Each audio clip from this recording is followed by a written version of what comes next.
자, 오늘 우리에게 주시는 말씀은 우리 열왕기하 5장 10절 말씀부터 16절 말씀까지 함께 보겠습니다. 엘리사가 사자를 그에게 보내 이르되 너는 가서 요단강에 몸을 7번 씻으라. 내 살이 회복되어 깨끗하리라 하는지라. 나아만이 노하여 물러가며 이르되 내 생각에는 그가 내게로 나와서서 그의 하나님 여호와의 이름을 부르고 그의 손을 그 부위 위에 흔들어 나병을 고칠까 하였도다. 다메섹 강 아바나와 바르발은 이스라엘 모든 강물보다 낫지 아니하냐. 내가 거기서 몸을 씻으면 깨끗하게 되지 아니하랴 하고 몸을 돌려 분노하여 떠나니 그의 종들이 나와서 말하여 이르되 내 아버지여 선지자가 당신에게 큰 일을 행하라 말하였다면 행하지 아니하였으리까. 하물며 당신에게 이르기를 씻어 깨끗하게 하라 함이리까 하니 나아만이 이에 내려가서 하나님의 사람의 말대로 요단강에 7번 몸을 잠그니 그의 살이 어린아이의 살같이 회복되어 깨끗하게 되었더라. 나아만이 모든 군대와 함께 하나님의 사람에게로 돌아와서 그의 앞에 서서 이르되 내가 이제 이스라엘 외에는 온 천하에 신이 없는 줄을 아나이다. 청하건대 당신의 종에게서 예물을 받으소서 하니 함께 읽습니다. 이르되 내가 섬기는 여호와께서 살아계심을 두고 맹세하노니 내가 그 앞에 받지 아니하리라 하였더라. 나아만이 받으라고 강권하되 그가 거절하니라. 아멘. 오늘 6월의 마지막 주 우리 네 번째 우리 6월의 넷째 주 예배 함께 하시는 우리 온 성도님들 주님 이름으로 환영하고 축복합니다. 6월 한 달간도 우리가 하나님 은혜 가운데 살았고 또 이제 2026년이 반환점을 돌게 됩니다. 이번 한 달도 은혜 가운데 또 하나님께서 우리의 모든 삶을 지키셨는데 우리 마지막 주인데 옆에 보시면서 한 달도 수고하셨습니다. 감사합니다. 이렇게 한번 인사하실까요? 6월 한 달도 수고 많으셨습니다. 또 우리 가정과 교회를 위해서 우리 수고해 주셔서 감사드립니다. 우리의 만남은 우리의 인생은 만남으로 시작되어서 만남으로 말미암고 또 만남으로 끝이 납니다. 그래서 우리는 이 땅에 태어나는 즉시로 가장 먼저 어머니를 만나는 것으로 이 땅의 삶을 시작하고 또 우리의 인생들 가운데 가족들을 만나고 친구들을 만나고 이웃들을 만나고 동료들을 만나면서 살아가다가 그리고 결국에는 하나님을 대면하여 만나는 것으로 우리의 인생은 끝이 나는 것입니다. 그래서 만남이라고 하는 것은 우리의 삶을 지배하고 또 우리의 미래를 결정짓는 매우 중요한 요소인데 이것은 비단 우리 사람만이 아니라 이 땅에 존재하는 모든 피조물이 모두 다 동일합니다. 그래서 우리는 어떤 부모님을 만나느냐, 어떤 배우자를 만나느냐, 어떤 친구를 만나느냐에 따라서 뿐만 아니라 우리의 삶의 상황이 어떤 상황을 만나고 어떤 성장의 환경을 만나느냐에 따라서 심지어 우리는 어떤 책을 만나고 어떤 영화 한 편을 만나고 그리고 어떤 노래를 만나느냐에 따라서 우리의 삶이 좌우되는 것입니다. 심지어는 서해 바다에 살아가는 물고기가 아주 감사하게 다행히 한국 어선을 만나서 한국 어부에게 잡히면 그 물고기는 국산 조기가 되어서 비싼 값에 팔려가지만 똑같이 서해 바다에서 태어나고 자란 물고기라도 불행하게도 중국 어선을 만나서 중국 어부에게 잡히면 그 조기는 중국산 조기가 되어서 값어치 없는 푸대접을 받기도 하는 것입니다. 그러니 물고기 한 마리도 누구를 만나느냐에 따라서 그의 미래가 결정되는 것처럼 우리의 인생에도 아주 작은 만남이 우리의 삶을 좌우하기도 하는 것입니다. 특별히 우리 이민자의 삶은 공항에서 누구를 만나느냐에 의해서 우리의 삶이 좌우되지요. 처음 미국 땅에 도착했을 때 나를 픽업해 주기 위해서 나온 그 사람과의 만남을 통해서 우리 가족이 어디에 뿌리를 내리고 살아갈 것인가 그 지역도 결정되고 그러니 아이들이 가야 될 학교도 결정되고 직업도 결정되고 미래도 결정되는 것이 바로 그 만남을 통해서 이루어지는 것입니다. 그래서 우리는 좋은 만남을 위해서 기도해야 되고 우리에게 주어진 좋은 만남을 소중하게 여겨야 되고 그 귀한 만남을 더 아름다운 만남으로 우리가 만들어 가야 되는데 특별히 오늘은 우리 주일학교 졸업 예배를 맞이하면서 우리가 우리의 자녀들과 우리의 후손들의 어떤 만남을 위해서 우리가 기도해야 되는가 함께 말씀 나누기를 원합니다. 먼저 우리는 좋은 스승과의 만남을 위해서 기도해야 됩니다. 바로 우리는 우리의 자녀들 그리고 우리의 후손들이 그저 지식을 가르쳐주고 그저 기술을 가르쳐주는 선생님을 만나는 것이 아니라 인생의 후견자가 되고 인생의 길잡이가 되어줄 수 있는 좋은 스승을 만나도록 기도해야 되는 것입니다. 오늘 본문에 나오는 나만 장군은 그 당시에 세계 최강대국이었던 아람 나라의 군대 장관이고 최고의 권력의 위치에 있었지만 참 불행하게도 그는 고칠 수 없는 나병이라고 하는 불치병을 가진 나병 환자였죠. 그러니 아마도 이 나만 장군은 자신의 질병을 고치기 위해서 좋은 약이 있다고 하면 어떤 약이든지 다 먹어보았을 것이고 크고 좋은 병원이 있다는 이야기를 들으면 어디든지 가보았을 것이고 용하다는 의사, 잘 고친다는 의사가 있으면 누구라도 다 만나보았을 것입니다. 그런데 그토록 병을 낫기 위해서 많이 수고하고 노력했지만 그러나 이 땅에 어떤 의사도 어떤 병원도 어떤 약도 그의 병을 고칠 수가 없었습니다. 그런데 그러던 어느 날 그의 집에 노예로 잡혀와 있던 한 무명의 어린 소녀가 이런 이야기를 합니다. 열왕기하 5장 3절 하반절입니다. 우리 주인이 사마리아에 계신 선지자 앞에 계셨으면 좋겠나이다. 그가 그 나병을 고치리이다 하는지라. 바로 이 어린 소녀는 나병에 좋다고 하는 어떤 특효약을 소개해 준 것이 아니라 아니면은 아람 사람은 잘 모르지만 자신의 고국인 이스라엘에 전해 내려오는 어떤 민간요법을 그에게 소개시켜 주는 거 아니라 아니면 사람들이 잘 알지 못하는 나병에 특화되어 있는 전문 병원이나 나병 전문 의사를 소개해 준 것이 아니라 이 어린 소녀는 나만 장군에게 이스라엘의 영적 지도자였던 엘리사 선지자를 소개해 준 것입니다. 왜냐하면 나만의 질병은 이 땅의 과학이나 이 땅의 의학으로 고칠 수 있는 병이 아니라 하나님만이 고치실 수 있는 병이었기 때문에 그래서 이 나만이 고침을 받기 위해서는 어떤 지식이 필요하고 기술이 필요하고 의학이 필요했던 것이 아니라 하나님의 은혜가 필요하다는 것을 이 소녀는 너무나 분명하게 잘 알고 있었기 때문입니다. 그래서 나만 장군은 하나님을 알지 못하는 사람이었지만 이 어린 소녀를 통해서 엘리사 선지자를 알게 되고 그리고 이 엘리사 선지자를 통해서 이 땅에 어떠한 약도 어떠한 의사도 어떠한 병원도 고치지 못했던 그의 나병을 고침받게 되는 것입니다. 그러니 이 어린 소녀는 비록 나만 장군보다 배운 것이 적었습니다. 나만 장군보다 나이도 적었습니다. 나만 장군보다 가방끈도 짧았습니다. 나만 장군보다 더 가진 것도 없었고 신분도 미천했지만 그러나 이 어린 소녀는 나만 장군의 인생의 길잡이가 되어주는 그의 스승과도 같은 존재가 되어준 것입니다. 이처럼 우리 인생을 좌우하는 매우 중요한 만남이 바로 좋은 스승과의 만남이기 때문에 그래서 우리는 자녀들을 위해서 기도하고 우리의 후손들을 위해서 기도할 때에 우리의 모든 자녀들과 후손들이 지식과 기술을 가르쳐주는 선생님 정도가 아니라 우리 아이들의 인생의 길잡이가 되어줄 수 있는 좋은 스승을 만나도록 기도해야 되는 것입니다. 옛말에 이런 말이 있습니다. 학생들은 많지만 제자는 적고 선생은 많지만 스승은 적다. 이런 격언이 있습니다. 바로 이 세상에는 지식을 가르쳐주고 기술을 가르쳐주는 훌륭한 선생님은 많이 있지만 그러나 인생의 길잡이가 되어주는 참된 스승은 그렇게 많지가 않다는 것입니다.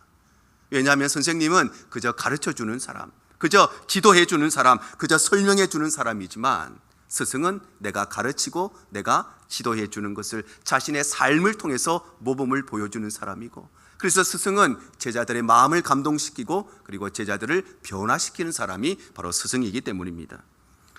그러니 훌륭한 선생님들, 영어를 잘 가르쳐 주시고 수학을 잘 가르쳐 주시는 훌륭한 선생님은 그리 어렵지 않게 만날 수가 있지만 그러나 인생의 모델이 되고 인생의 길잡이가 되는 좋은 스승을 만난다는 것은 결코 쉬운 일이 아닌 것입니다. 100세가 넘은 고령의 나이에도 불구하고 여전히 후대들을 가르치는 일에 변함이 없으시는 우리 연세대학교 김형석 교수님께서는 선생과 스승의 차이를 이렇게 설명을 했습니다. 선생은 학생들에게 인기가 많은 사람이고 그리고 스승은 학생들에게 존경을 받는 사람이다. 그렇게 정의를 했습니다. 그러니 강의만 하면 그 강의를 듣기 위해서 수많은 학생들이 몰려들고 강의실이 가득 찰 만큼 많은 사람들에게 인정을 받는 선생님이라 할지라도 시간이 지나고 세월이 지났을 때에 스승의 날에 찾아오는 사람 한 명이 없다면 그 사람은 그냥 좋은 선생에 불과하지만, 그러나 강의를 열었을 때에 그 강의가 너무 어렵고 학점도 잘 주지 않고 그래서 학생들이 잘 모여들지 않는 강의실이 텅텅 비었다 할지라도 시간이 지났을 때에, 그리고 세월이 지났을 때에 그 선생님을 기억하고 두고두고 마음에 회자되는 선생님이 있다면 그야말로 스승님이 되는 것입니다. 그러니 우리가 좋은 선생님은 어떤 선생님이냐? 좋은 선생님은 그냥 시계의 원리를 가르쳐주는 선생님이 아니라, 선생님은 시계를 어떻게 만드는가를 가르쳐주는 선생님이 아니라, 좋은 선생님, 진정한 스승은 그 시간을 어떻게 사용해야 되는지를, 우리의 인생을 어떻게 살아야 되는지를 가르쳐주는 선생님이 진정한 스승이고 좋은 스승인 것입니다. 그래서 위대한 사람들의 배후에는 반드시 좋은 스승들이 있었습니다. 자기의 능력과 자기의 지혜로 훌륭한 사람이 된 것 같지만 그 배후에는 그를 뒷받침해 준 좋은 스승들이 있었던 것입니다. 그래서 가나안 땅을 정복하는 위대한 사역을 감당했던 여호수아의 배후에는 모세라고 하는 좋은 스승이 있었던 것입니다. 이스라엘을 구원하는 놀라운 사역을 감당했던 엘리사의 배후에는 엘리야라고 하는 좋은 스승이 있었던 것이고, 세계 선교 역사를 이어갔던 디모데의 배후에는 바로 바울이라고 하는 좋은 스승이 있었기 때문에 그들이 그 일을 감당했던 것입니다. 뿐만 아니라 기독교 역사상 최고의 신학자라고 불리는 성 어거스틴의 배후에는 암브로스라고 하는 좋은 스승이 있었고, 그리고 듣지도 못했고 말하지도 못했고 그리고 보지도 못했던 이 삼중의 장애를 가지고 있었지만 그 장애를 초월했던 헬렌 켈러의 배후에는 우리가 너무나 잘 알고 있는 설리반이라고 하는 좋은 스승이 있었던 것이고, 우리 한국교회의 위대한 믿음의 선배였던 주기철 목사의 배후에는 조만식 장로라고 하는 매우 좋은 스승이 있었던 것입니다. 이와 동일하게 우리 대형의 모든 자녀들에게도, 모든 후손들에게도 이런 좋은 스승과의 만남이 있기를 축복합니다. 그래서 우리가 이를 위해서 기도할 때 우리의 자녀들은 어디를 가든지 좋은 학교를 만나게 될 것이고 좋은 스승들을 만나게 될 뿐만 아니라 우리의 자녀들도 언젠가 때가 될 때에 누군가의 인생의 길잡이가 되어주는 좋은 스승으로 하나님 앞에 쓰임을 받게 되는 것입니다. 또한 우리는 두 번째로 좋은 친구와의 만남을 위해서 기도해야 됩니다. 그래서 우리는 우리의 자녀들과 우리의 후손들이 공부 잘하는 친구, 똑똑한 친구, 좋은 학교 가는 친구, 성공한 친구, 돈 잘 버는 친구를 만나는 정도가 아니라 우리의 자녀들이 좋은 믿음의 친구, 좋은 신앙의 친구를 만나도록 기도해야 되는 것입니다. 나만 장군이 이제 자신의 집에 잡혀왔던 이 어린 소녀의 이야기를 듣고 엘리사 선지자를 소개받고 엘리사를 만나기 위해서 많은 선물 준비해서 그를 향해 달려갔습니다. 그런데 엘리사 선지자의 반응이 아주 냉랭하죠. 오늘 9절에서 10절 상반절입니다. 나만이 이에 말들과 병거들을 거느리고 이르러 엘리사의 집 문에 서니 엘리사가 사자를 그에게 보내 이르되 너는 가서 요단강에 몸을 7번 씻으라.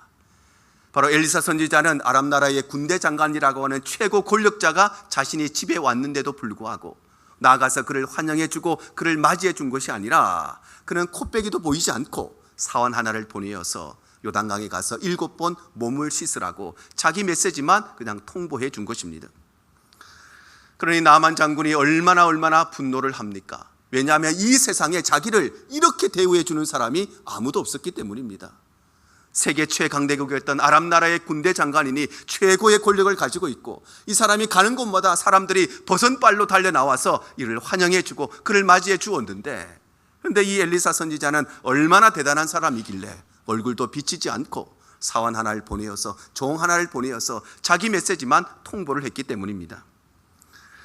이 나만 장군의 생각에 내가 엘리사에게 가면 엘리사가 나와서 내 몸에 손을 얹고 기도해 줄 알았습니다. 그런데 자신의 생각과 전혀 다른 대우를 받게 되자 그는 내가 이 요단강에, 이 쫄쫄쫄 흐르는 작은 강에 씻느니 내 나라로 돌아가서 더 큰 강에서 더 유명한 강에 씻으면 내 병이 나을 것이라고 분노하면서 다시 돌아가려고 합니다. 그런데 이때 매우 중요한 사람들이 이 나만 장군의 옆에 있었습니다. 오늘 13절에 보면 이렇게 기록하지요. 그의 종들이 나와서 말하여 이르되 내 아버지여, 선지자가 당신에게 큰 일을 행하라 말하였다면 행하지 아니하였으리이까? 하물며 당신에게 이르기를 씻어 깨끗하게 하라 함이리이까? 여기 나오는 종들이라고 하는 것은 노예들을 말하는 것이 아닙니다. 여기서 말하는 종들이라고 하는 것은 나만 장군과 가장 가까웠던 그의 핵심 측근들, 그의 동료들을 말하는 것입니다. 큰 정치인의 옆에는 항상 측근들이 있죠. 큰 사람의 옆에는 항상 측근들이 있습니다. 나만은 최고 권력자였기 때문에 그와 함께 정치의 측근들, 군사적인 측근들이 있었는데 이들이 함께 왔는데 그들이 바로 여기서 말하는 종들인 것입니다. 그래서 이들은 나만 장군에게 혹시라도 엘리사 선지자가 매우 어려운 일을 하라고 했다 할지라도 병을 낫기 위해서 기꺼이 그 일을 했을 것인데, 아니면 이 엘리사 선지자가 병을 낫게 해주는 대신에 엄청난 거금을 내라고 요구했다 할지라도 병을 낫기 위해서 기꺼이 그것을 지불했을 것인데, 그런데 엘리사가 그런 어려운 일을 시키는 것이 아니라 요단강에 가서 몸을 씻으라고 하는 너무 쉬운 일을 시키는데 어찌하여 그 일을 행하지 않느냐고 그의 측근들이 그에게 조언을 했던 것입니다. 지금 이 상황은 이 나만이 분노하고 있는 상황입니다. 잘못 건드렸다가는 목숨이 날아가는 상황입니다. 그럼에도 불구하고 그의 옆에 있었던 그의 측근들, 그의 동료들이 자신의 목숨을 걸 만큼 그를 위해서 아주 중요한 조언을 하게 되고, 그리고 그는 이 나만 장군은 이 순종을 통하여서 이 땅에 그 어떤 약도, 그 어떤 병원도, 그 어떤 의사도 고치지 못했던 그의 나병을 고치게 되는 것입니다. 만약에 그의 측근들이, 그의 동료들이 옆에 있으면서 나만 장군의 눈치만 보다가 그에게 이 말을 해주지 않았더라면 어떻게 되었을까요? 나만은 분노하면서 자신의 나라로 돌아갔겠지요. 그러면 그는 일평생 나병 환자로 살다가 죽었을 것입니다. 그런데 그의 동료들이 그에게 꼭 필요한 조언들, 꼭 필요한 말들을 해주었기 때문에 바로 그 동료들이 나만 장군에게 가장 중요한 좋은 친구들이 되어준 것입니다. 이처럼 우리의 인생을 좌우하는 매우 중요한 또 하나의 만남이 바로 좋은 친구와의 만남이기 때문에, 그래서 우리는 우리의 자녀들이 좋은 믿음의 친구들, 좋은 신앙의 친구들을 만나도록 기도해야 되는 것입니다.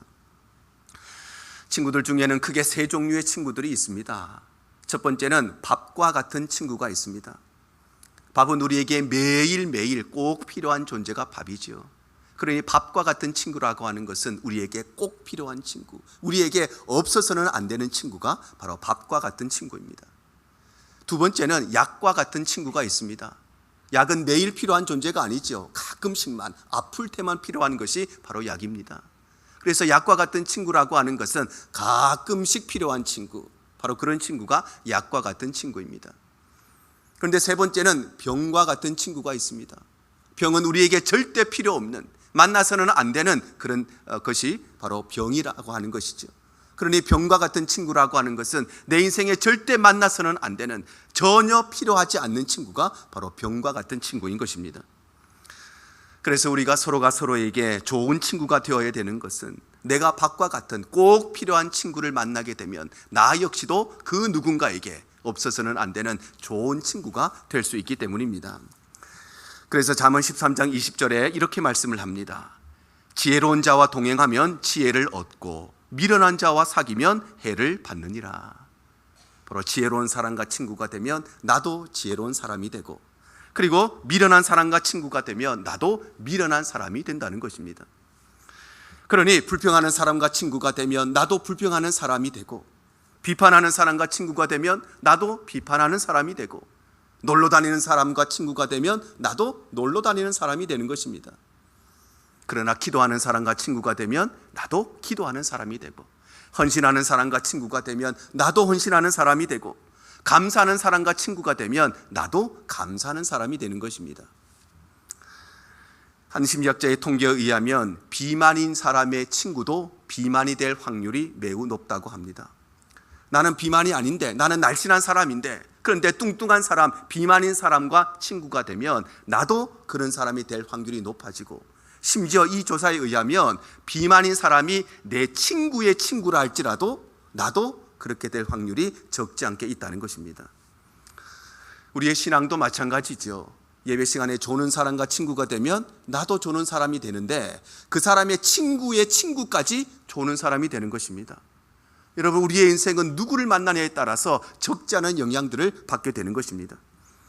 그래서 위대한 사람들의 옆에는 반드시 좋은 친구들이 있었습니다. 그래서 이스라엘을 통일했던 다윗의 옆에는 그야말로 우리 전 세계 역사를 통틀어서 가장 좋은 친구라고 불리던 요나단이라고 하는 친구가 그의 옆에 있었던 것입니다. 끝까지 우상 앞에 절하지 않았던 다니엘의 옆에는 사드락과 메삭과 아벳느고가 있었습니다. 다니엘의 끝까지 믿음을 지킬 수 있었던 것은 그의 믿음이기도 했지만 그 옆에 그의 친구들이 함께 믿음의 대열에 동참해 주었기 때문에 이들 모두가 함께 좋은 친구로서 끝까지 믿음을 지키는 친구들이 된 것입니다. 세계 역사를 감당했던 바울의 옆에도 바나바와 같은, 실라와 같은, 누가와 같은 좋은 믿음의 친구들이 있었습니다. 이들은 배경도 다르고 지식도 다르고 상황도 다르고 모든 것이 달랐지만 그러나 복음 안에 좋은 친구들이 되어 주었던 것입니다. 뿐만 아니라 종교개혁자였던 마틴 루터의 옆에는 죽음 이후에도 그와 함께 묻히고자 했던 그의 영혼의 단짝이었던 멜랑히통이라고 하는 좋은 친구가 있었고, 영국의 대각성 운동을 일으켰던 존 웨슬리의 옆에는 조지 히필드라고 하는 좋은 친구가 있었고, 20세기 최고의 전도자라고 불리는 빌리 그레함 목사의 옆에는 바로 빌 브라이트라고 하는 가장 좋은 믿음의 친구가 있었던 것입니다. 이와 동일하게 우리 대형의 모든 자녀들에게도, 모든 후손들에게도 이런 좋은 친구와의 만남이 있기를 축복합니다. 그래서 우리가 이를 위해서 기도할 때에 우리의 자녀들 어디를 가든지 좋은 친구를 만나게 될 것이며, 좋은 이웃을 만나게 될 것이며, 좋은 동료를 만나게 될 것이며, 좋은 배우자를 만나게 될 것이며, 그리고 우리의 자녀들도 그 누군가에게 좋은 친구가 되어주고 좋은 동료가 되어주고 좋은 이웃이 되어주는 복된 삶을 살아가게 될 줄로 믿습니다. 그러나 무엇보다도 우리가 기도해야 될 것은 우리는 바로 좋으신 하나님과의 만남을 위해서 기도해야 됩니다. 바로 우리는 우리의 자녀들이, 우리의 후손들이 성경 속에 그리고 역사 속에 계시는 이론적인 하나님, 지식적인 하나님이 아니라 지금 여기에 살아 역사하시는 그 좋으신 하나님을 만나도록 기도해야 되는 것입니다. 나만 장군은 자신을 환영해 주지 않는 이 엘리사 선지자에게 기분이 상하여서 다시금 자신의 고국으로 돌아가려고 했지만 다행히 그의 옆에는 좋은 동료들과 좋은 친구들이 있었기 때문에 그들의 말을 통해서 그를 괴롭게 했던, 그리고 그를 고통스럽게 했던 나병에서 깨끗함을 얻게 되죠. 그리고 이 일 후에 나만이 이렇게 고백을 합니다. 오늘 15절 상반절입니다. 나만이 모든 군대와 함께 하나님의 사람에게로 돌아와서 그의 앞에 서서 이르되 내가 이제 이스라엘 외에는 온 천하에 신이 없는 줄을 아나이다. 바로 나만 장군은 오직 이스라엘의 하나님 여호와만이 참 신이심을 고백했던 것입니다. 왜냐하면 나만 장군은 원래 아람의 신이었던 림몬을 섬기고 있던 우상 숭배자의 삶을 살고 있었는데, 그런데 자신의 질병을 깨끗하게 고침받게 됨으로써 지금 여기에 변함없이 살아 역사하시는 하나님을 만나고 하나님을 경험하게 되었기 때문입니다. 이처럼 우리의 인생에는 좋은 스승과의 만남도 중요하고 좋은 친구와의 만남도 중요하지만 가장 중요한 것이 바로 좋으신 하나님과의 만남이기 때문에, 그래서 우리는 우리의 자녀들이 반드시 하나님을 만나도록, 반드시 하나님을 경험하도록 기도해야 되는 것입니다. 왜냐하면 하나님과의 만남은 모든 것을 커버할 수 있는, 모든 것을 회복할 수 있는 가장 놀랍고 가장 위대한 만남이기 때문입니다. 마치 전쟁터에서 총을 아무리 많이 쏘고 대포를 아무리 많이 쏘아도 핵폭탄 한 방 터뜨리면 다 끝나버리는 것처럼 우리의 인생에 이런저런 불행한 만남들이 아무리 많이 있다 할지라도, 부모님과의 만남과 배우자의 만남과 이웃과의 만남이 다 불행한 인생이라 할지라도 하나님과의 만남 한 방이면 모든 것이 다 회복되기 때문에, 그래서 하나님과의 만남이 우리의 인생의 가장 중요한 만남인 것입니다. 그런데 하나님과의 만남이라고 하는 것은 믿는 가정에서 태어나서 모태신앙으로 살았다고 해서 자동적으로 되어지는 것이 아닙니다. 야곱이 바로 그런 사람이었죠. 야곱이 얼마나 믿음의 명문 가문에서 태어났습니까? 그의 할아버지가 누굽니까? 믿음의 조상이라고 불리는 아브라함이 그의 할아버지입니다. 이름만 대면 모르는 사람이 없는 그런 가문입니다. 그의 아버지는 언약의 계승자였던 이삭이었습니다. 그러니 이 야곱이라고 하는 사람은 어미 뱃속에서부터 교회에 다녔던 모태신앙인이고, 그는 평생 동안 교회에 한 번도 빠지지 않은 사람이었습니다. 그러니 사람의 눈에는 얼마나 믿음이 좋은 사람처럼 보입니까? 예배도 빠지지 않고 교회도 봉사하고 기도도 하고 많은 사람들의 눈에는 너무너무 믿음 좋은 사람처럼 보였지만 사실 그는 하나님을 이론적으로 알고 있었지 하나님을 인격적으로 만나지 못한 사람이었습니다. 물론 그가 형님이었던 에서를 피해서 외갓집으로 도망가는 길에 베델에서 하나님 앞에 세 가지를 소원하며 기도하지만 사실 이 소원의 기도는 진실된 기도라기보다는 혹여라도 나를 쫓아오는 형님에 의해서 내가 죽임을 당하지 않을까 그 두려운 마음에 본능적으로 내 머릿속에 있었던 그 지식적인 하나님, 그 이론적인 하나님을 향한 일종의 자기 결심에 불과했습니다. 그런데 이토록 오랜 시간 동안 믿음의 가정에서 태어나서 모태신앙으로 평생 살았음에도 불구하고 하나님을 인격적으로 만나지 못했던 이 야곱이 드디어 하나님을 만나고 하나님을 경험하게 되는 사건이 있으니 그것이 바로 브니엘에서의 사건인 것입니다. 창세기 32장 27절과 28절입니다. 그 사람이 그에게 이르되 내 이름이 무엇이냐? 그가 이르되 야곱이니이다. 그가 이르되 내 이름을 다시는 야곱이라 부를 것이 아니요 이스라엘이라 부를 것이니 이는 네가 하나님과 및 사람들과 겨루어 이겼음이니라. 바로 야곱은 드디어 브니엘에서 하나님의 천사와 씨름하는 그 가운데 성경 속에만 계셨던 이론적인 하나님이 아니라 역사 속에만 계셨던 지난날 듣기만 했던 그 지식적인 하나님이 아니라 지금 내 삶에 역사하시는 하나님을 그가 직접 경험하고 체험하게 되었던 것입니다. 그래서 위대한 사람의 삶에는 반드시 하나님과의 뜨거운 만남이 있었습니다. 그래서 헤브론에서 여호와를 위하여 제단을 쌓고 하나님을 예배했던 아브라함이 바로 그곳에서 하나님을 뜨겁게 만나게 되었고, 성전에서 예배하던 이사야는 하나님께서 영광으로 임하신 것을 그가 직접 경험하게 되었고, 바알과 아세라 선지자 850명과 겨루어 싸웠던 그 엘리야 선지자는 불로 임하시는 하나님을 경험하게 되었고, 다메섹에 올라가던 사도 바울은 빛으로 임하신 주님을 만나게 되었고, 그리고 마가다락방에 모였던 120문도의 사람들은 성령으로 임하신 그 하나님을 뜨겁게 만나게 되었던 것입니다. 이와 동일하게 우리 대형의 모든 자녀들도, 우리 모든 후손들도 이 좋으신 하나님과의 만남이 있기를 축복합니다. 그래서 우리가 이를 위해서 기도할 때에 우리의 자녀들이 반드시 하나님을 만나게 될 것이며 하나님을 경험하게 될 것이며, 뿐만 아니라 우리의 자녀들도 그 누군가가 하나님을 만나게 하는 은혜의 통로가 되고 축복의 통로가 되게 될 줄로 믿습니다. 이처럼 우리는 자녀들을 위해서 기도하고 후손들을 위해서 기도할 때에 좋은 스승을 만나도록, 그리고 좋은 친구를 만나도록, 그리고 무엇보다도 좋으신 하나님을 만나도록 기도해야 되는데, 그래서 우리는 우리의 자녀들이 우리 예수 그리스도를 만나도록 기도해야 되는 것입니다. 왜냐하면 오직 예수님만이 우리의 참 스승이 되시고, 예수님만이 우리의 진정한 친구가 되시고, 예수님만이 우리의 유일한 구원자가 되시기 때문입니다. 우리 인생에는 세 가지 만남이 있다고 하죠. 첫 번째는 꽃과 같은 만남이 있습니다. 꽃은 한때의 아름다운 향기를 내고 아름답게 피지만 시간이 지나면 시들어 버리는 것처럼, 꽃과 같은 만남은 잠시 잠깐 일시적인 기쁨을 주는 만남이 꽃과 같은 만남입니다. 그런가 하면 생선과 같은 만남이 있습니다. 생선은 가까이 가면 가까이 갈수록 더 비린내가 나는 것처럼, 그래서 이 생선 같은 만남이라고 하는 것은 만나면 만날수록 더 심한 악취가 풍기는 것이 바로 생선과 같은 만남입니다. 그런데 세 번째는 손수건 같은 만남이 있습니다. 손수건은 우리의 눈물을 닦아주고 우리의 마음의 아픔을 닦아주고 우리의 수고의 땀을 닦아주는 것처럼, 손수건 같은 만남은 만나면 만날수록 더욱더 위로를 받고, 만날수록 더 힘을 얻고, 만날수록 행복을 얻고, 만날수록 은혜를 공급받는 만남이 바로 손수건 같은 만남인 것입니다. 그런데 이 세상의 모든 만남은 꽃과 같이 일시적인 만남이요, 생선과 같은 불완전한 만남이지만, 그러나 예수 그리스도의 만남은 그 어떤 만남과도 비교할 수 없는 가장 위대하고 가장 놀라운 만남인 것입니다. 왜냐하면 예수님을 만나는 그 순간 모든 그의 인생이 회복되고 모든 그의 불행이 떠나가고 그의 삶에 참된 기쁨과 감사가 흘러넘치게 되기 때문입니다. 그래서 우리는 우리 자녀들을 위해서 기도할 때, 우리 후손들을 위해서 기도할 때 무엇보다도 이들이 하나님을 만나도록, 좋으신 주님을 경험하도록 기도해야 될 것이고, 그럴 때 우리의 자녀들은 예수 그리스도를 인격적으로 그리고 사실적으로 만나는 가장 위대한 만남의 축복을 얻게 되는 것입니다.